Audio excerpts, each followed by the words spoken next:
We are called to serve humanity, endowed with the art and science of daring.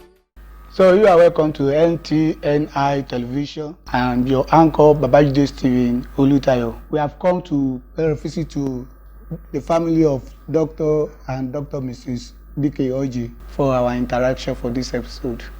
I have 4 questions to ask you. The first one, I want to know your family. Mrs. Ojji Olubumi, a nurse, midwife, and a public health nurse. I hold a PhD in counseling psychology. I've been married for 22 years to this wonderful and a very supportive husband. We are blessed with 2 boys and many other children that are lived with us and are still living with us.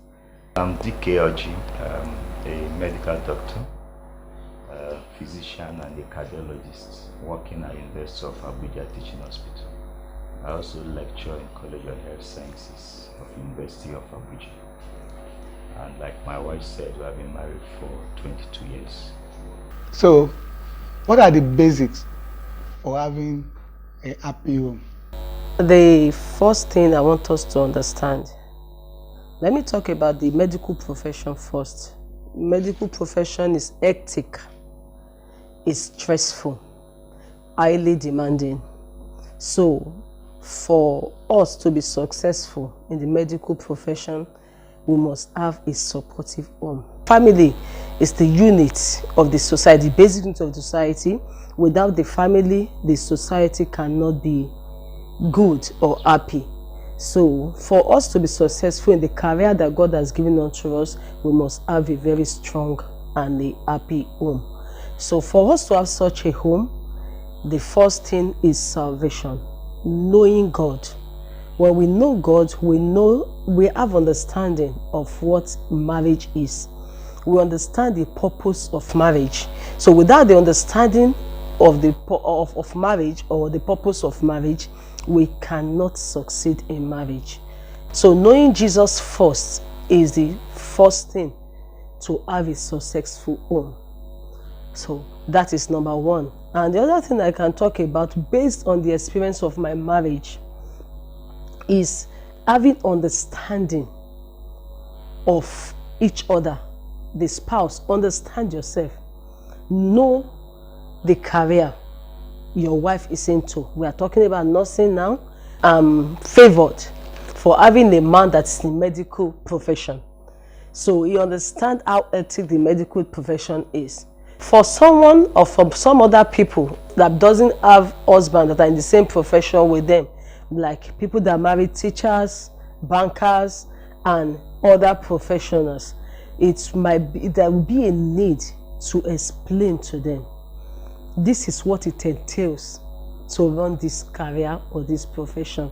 So having understanding of your spouse's profession will help in running a successful home. And it can only happen through good communication skill. The other thing is availability. Be available for your spouse. Thank God for the shifts in nursing profession.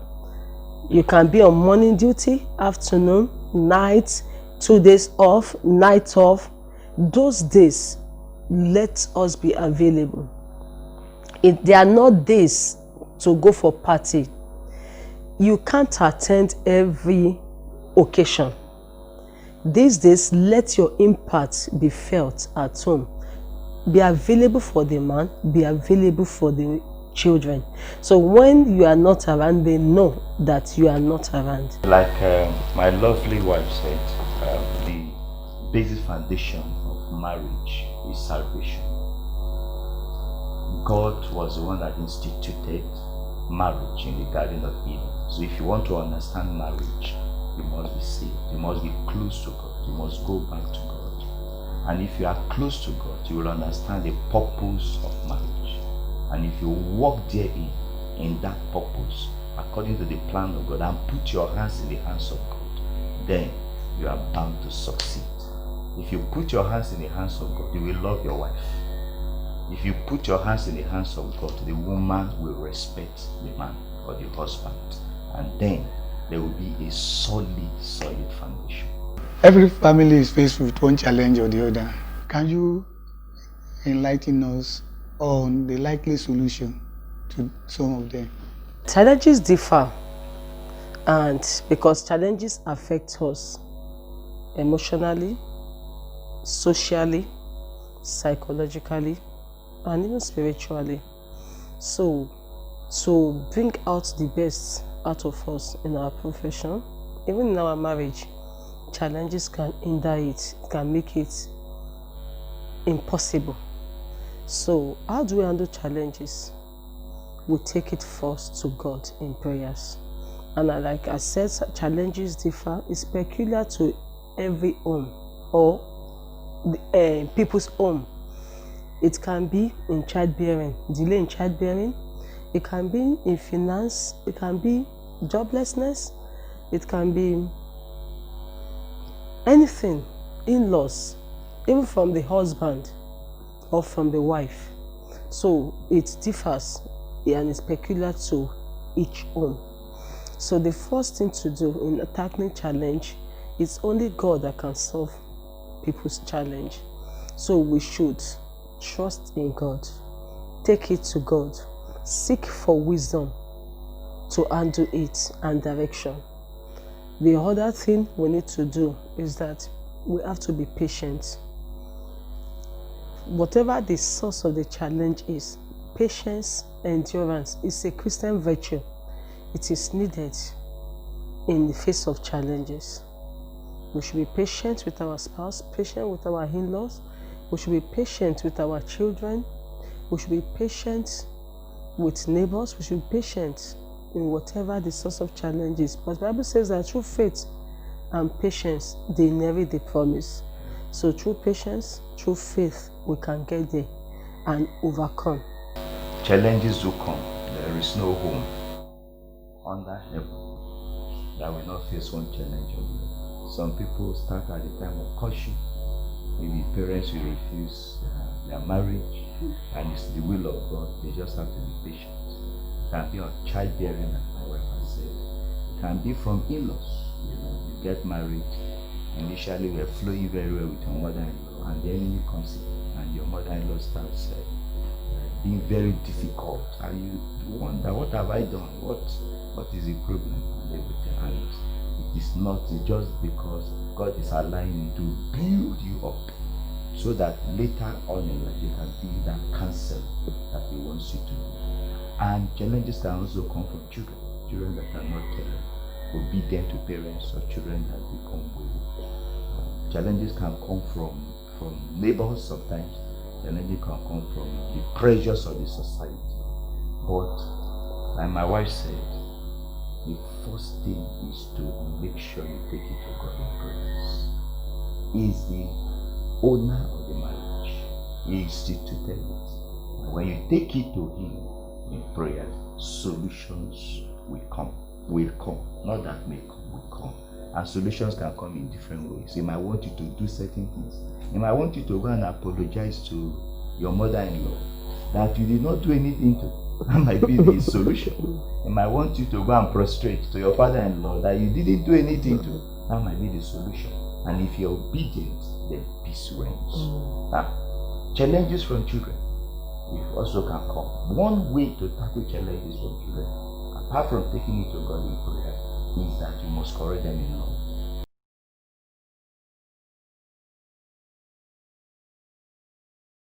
My advice for nurses is that they should utilize their time wisely. Now, one of the privilege we have as nurses is this shift work. That you can be on afternoon duty, you have your money to yourself. So when I'm going to work, what I do, I prepare lunch and dinner. So that by the time I'm coming back around 9 p.m., I wouldn't start entering the kitchen. So I would just package the food in food flask so that it can be easier for me. So we should learn to utilize ourselves, be disciplined with time, plan your holiday. when your children, because that's another thing I used to do. I try as much as possible to have my leave during my children's break. You know what I mean? Maybe the end of term break. It's either end of first term, end of second term, end of third term break, so that we can be together and have a family reunion and be there with them. And be submissive. Be submissive. You know, the Bible says that be submissive one to another. So submission is not only meant for the man, for the woman, it's both ways. For husband that is a nurse, be submissive to your wife. Show her love. Your submission is respecting her view. Show her love, show her respect. So also the woman, as a nurse, we should be submissive to one another. So when we are submissive to one another, it helps us. You know, there's hashtag that is around nursing. You know, people have their perception, they have their thinking, they have their names for nurses, but we can eradicate it by the way we live our lives. Medical profession is a call. If we are going to quantify the amount of money we have paid, I think it's not worth it. Human life cannot be bought by any amount of money. And if you do it well, you will get blessings. You know, so, and that is my advice. Don't bring your challenges to your place of work as much as possible. That's my advice to nurses. Don't bring your challenges, leave them there. Now, be friendly to the patients. Patient can be difficult, patient can be tough, but remember that it's a call. If you are friendly to them, if you are wonderful to them, you can minister greatly to them. In fact, some of them we just ask, which church do you attend? They've just made up their mind that you're a Christian because of your fruit. And some of them also because of behavior that is not palatable, they don't want to associate with you. So, emotions is very important in medical profession. In paramedical profession, you have to be balanced emotionally. And how can you be balanced? The only way to be balanced is to have a relationship with God. If you have a relationship with God, you know that this what it is, vanity upon vanity. Now what matters is serving the Lord and being a blessing to a generation.